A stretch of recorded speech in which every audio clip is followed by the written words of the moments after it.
রুটির মধ্যে ঢেঁড়স দিয়ে অসম্ভব মজার নাস্তা বানিয়ে ফেলেছি। দেখা মাত্র আপনারাও শুরু করে দিন। এতটাই মজার এবং সুস্বাদু যে ছোট থেকে বড় সবারই ভীষণ পছন্দ হবে।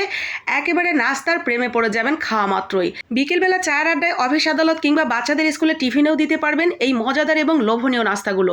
প্রথমে যেটা লাগছে, নর্মাল চায়ের কাপের 1 কাপ কুসুম গরম দুধ, আঙুলটা ডুবিয়ে রাখা যায় ঠিক এমন গরম। তারপরে দিয়ে দিচ্ছি 1 চামচ ইস্ট। গুণগত মান ভালো দেখে একটা ইস্ট নেবেন, এতে করে খুব তাড়াতাড়ি অ্যাক্টিভ হয়ে যাবে। ইস্ট ভালো করে মিশিয়ে নিচ্ছি দুধের সাথে। তারপরে দিয়ে দিচ্ছি মিষ্টির জন্য হালকা করে 2 চামচ চিনি, সাথে স্বাদ মতো লবণ, আর দিয়ে দিচ্ছি অল্প একটু ঘি। ঘিটা অবশ্যই দিবেন হাতের কাছে থাকলে, আর না থাকলে অল্প একটু এলাচ দিয়ে দিবেন। এতে করে ইস্টের যে একটা বাজে ঘ্রাণ থাকে সেটা একদমই চলে যাবে, শুধু ঘির স্মেলটাই পাবেন। তারপরে দিয়ে দিচ্ছি আমি এখানে আটা। আজকে আমি নাস্তাটা তৈরি করছি আটা দিয়ে, আপনারা ময়দা দিয়ে তৈরি করবেন, সেই ক্ষেত্রে আরও অনেকটা বেশি ভালো রেজাল্ট আসবে, কারণ আটাটা অনেকটা বেশি রাবারি এবং স্টিকি হয়। তো আমি এখানে মোটামুটি 1 কাপ মতো আটা দিয়ে ভালো করে মেখে নরম নরম করে উপরে আরেকটু ঘি দিয়ে এভাবে রেখে দিচ্ছি, উপরে কয়েকটা কিশমিশ দিয়ে। তারপরে এভাবে ঢেকে রেখে দিব প্রায় 30 মিনিট অথবা 1 ঘন্টার জন্য।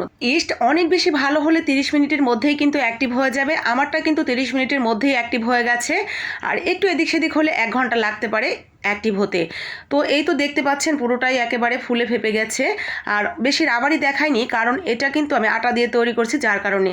আর একটু আটা নিয়ে আমি ভালো করে মেখে নিয়েছি। এখন যেখানে এটা আমি তৈরি করব সেখানেও আরেকটু আটা ছড়িয়ে দিয়ে চারদিক থেকে ঠিক এইভাবে টেনে মাঝখানে নিয়ে তারপরে হাত দিয়ে চেপে চেপে বড় একটা রুটি তৈরি করে নেব।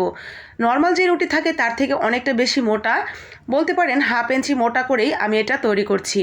এইভাবে হাত দিয়ে চেপে চেপে অথবা বেলনি দিয়ে বেলেও নিতে পারেন, আপনাদের যেভাবে সুবিধা হয়। আমি হাত দিয়ে চেপে চেপেই নিলাম। তারপর একটা ছুরি অথবা যে কোনো একটা কাটার দিয়ে ঠিক এইভাবে আড়াআড়ি করে আমি কেটে নিয়েছি, পিৎজা স্লাইসের মতো দেখতে। আপনারা চাইলে আরও বড় করেও রাখতে পারেন, চাইলে আর একটু ছোটো করেও তৈরি করতে পারেন, আপনাদের খুশি মতো তৈরি করে নেবেন। তো আমি ঠিক এরকম করে তৈরি করে নিয়েছি, 1/2 ইঞ্চি মোটা করে। ঠিক এইভাবে তৈরি করে এক একটা স্লাইস আবার একটু হাত দিয়ে চেপে বড় করে তারপরে এখানে দিয়ে দিব একটা করে ঢ্যাঁড়স। এই ঢ্যাঁড়সটা কেন দিচ্ছি সেটা আপনারা ভিডিও শেষ পর্যন্ত দেখলেই বুঝতে পারবেন যে আমি এখানে ঢ্যাঁড়সটা কেন দিলাম। ঢ্যাঁড়সটা কিন্তু এমনি এমনি দিতে যাবেন না, প্রথমে ভালো করে ধুয়ে নেবেন, তারপরে মুছে নিয়ে তারপরে আমরা গায়ে একটু আটা মেখে নিয়েছি। তারপরে মাঝখানে বসিয়ে ঠিক এইভাবে, মাঝখানে বলেছি, এক সাইডে বসিয়ে ঠিক এইভাবে পেঁচিয়ে নিয়েছি। তো এইভাবেই সবগুলো আমি তৈরি করে নিয়েছি, আর এগুলো তৈরি করার পরে রেখে দিব আমরা কিছুক্ষণ একটু অ্যাক্টিভ হওয়ার জন্য ইস্টগুলো। আর একদম ওই যে আপনার চোক্কা মাথাটা আছে ওইদিকে সামান্য একটু হাত দিয়ে পানি দিয়ে নিয়েছি যাতে আটকে থাকে। একইভাবে ঢ্যাঁড়সটা আবারও আটার মধ্যে গড়িয়ে নিয়ে তারপরে এক সাইডে থেকে ঠিক এইভাবে পেঁচিয়ে নিয়েছি। আর একদম শেষের দিকে যে মাথাটা, সেখানে সামান্য একটু পানি দিয়ে দিলেই কিন্তু জয়েন্ট হয়ে যাবে, খুলে যাবে না। এভাবেই রেখে দিব 10 মিনিটের জন্য। 10 মিনিটের মধ্যে এটা অ্যাক্টিভ হয়ে যাবে, তারপরে এগুলো ভেজে নেব। চাইলে আপনারা এগুলো ওভেনেও বেক করে নিতে পারেন, তবে আমি কিন্তু আজকে ওভেনে বেক করছি না, সরাসরি তেলের মধ্যে দিয়েই ভেজে তুলেছি। তেলের মধ্যে ভেজে নিলে এগুলো খেতে দারুণ লাগে। তো ওগুলো একটু ঠান্ডা হতে থাক, এদিকে আমি ক্রিমটা রেডি করে নিচ্ছি। ক্রিমের জন্য আমি এখানে ট্রপিক্যালের হুইপ ক্রিম ব্যবহার করেছি, আপনারা ভিভো, ইনস্টা যে কোনো একটা ক্রিম নিয়ে নেবেন। তো তারপরে ক্রিমটাকে আমি 2 থেকে 3 মিনিট বিট করে নিয়ে ঠিক এরকম করে তারপরে একটা পাইপিং ব্যাগে ভরে নিয়েছি। এখন চলেন নাস্তাগুলোর কী অবস্থা দেখেন, কতটা নরম এবং তুলতুলে হয়েছে। আর ঢেঁড়সটা কিন্তু হাত দিয়ে ধরার আগেই খুলে গিয়েছে, মাঝখানে কি সুন্দর একটা ফাঁপা জায়গা হয়েছে। মূলত আমি এই মাঝখানে ফাঁপা জায়গাটা করার জন্যই এই ঢেঁড়সগুলো ভেতরে দিয়েছিলাম। এখন বলতে পারেন এতগুলো ঢেঁড়স কি ফেলে দিবেন? আসলে না, এগুলো ফেলে দিতে হবে না, বরং আপনি যদি ভর্তা লাভার হয়ে থাকেন, ঢেঁড়সগুলো খুব সুন্দর ভাজা ভাজা হয়ে গেছে তেলের মধ্যে। জাস্ট ছুরি দিয়ে কেটে টুকরো টুকরো করে নিয়ে একটা পেঁয়াজ, কাঁচামরিচ অথবা শুকনো মরিচ দিয়ে ডোলে ভর্তা করে ফেলবেন, গরম গরম ভাতের পাশে দারুণ লাগবে খেতে।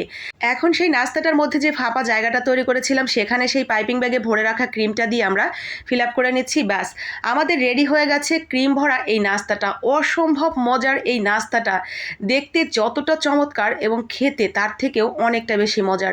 এত বেশি ভালো লাগছিল, আমরা বাসার প্রত্যেকেই ভীষণ মজা করে এনজয় করে আজকে নাস্তাটা খেয়েছি। দেখা মাত্র যদি মনে হয় হ্যাঁ নাস্তাটা ভালোই লাগবে, আমার চোখ থেকে মন পর্যন্ত পৌঁছে গিয়েছে, তাহলে কিন্তু বানিয়ে নিতে পারেন একদিন বাসার প্রত্যেকের জন্য। সঙ্গে আপনার নিজের জন্য। তো ভালো লাগলে অবশ্যই বানাবেন, সেই সাথে বাকি আপু ভাইয়ারাও যাতে বানাতে পারে তার জন্য টুক করে একটা লাইক কমেন্ট শেয়ার করে দিবেন, যাতে সবার কাছে পৌঁছে যেতে পারে একেবারে সাধারণের মধ্যে তৈরি করা এই অসাধারণ নাস্তাগুলো। আজকের মতো রেখে দিচ্ছি এখানে, কথা হচ্ছে পরবর্তী কোনো একটা রেসিপিতে। ততক্ষণ পর্যন্ত ভালো থাকেন। পেজ থেকে ভিডিওটা দেখলে পেজটা ফলো করে দিবেন, ইউটিউব থেকে দেখলে সাবস্ক্রাইব করে নেবেন। আসসালামু আলাইকুম, আল্লাহ হাফেজ।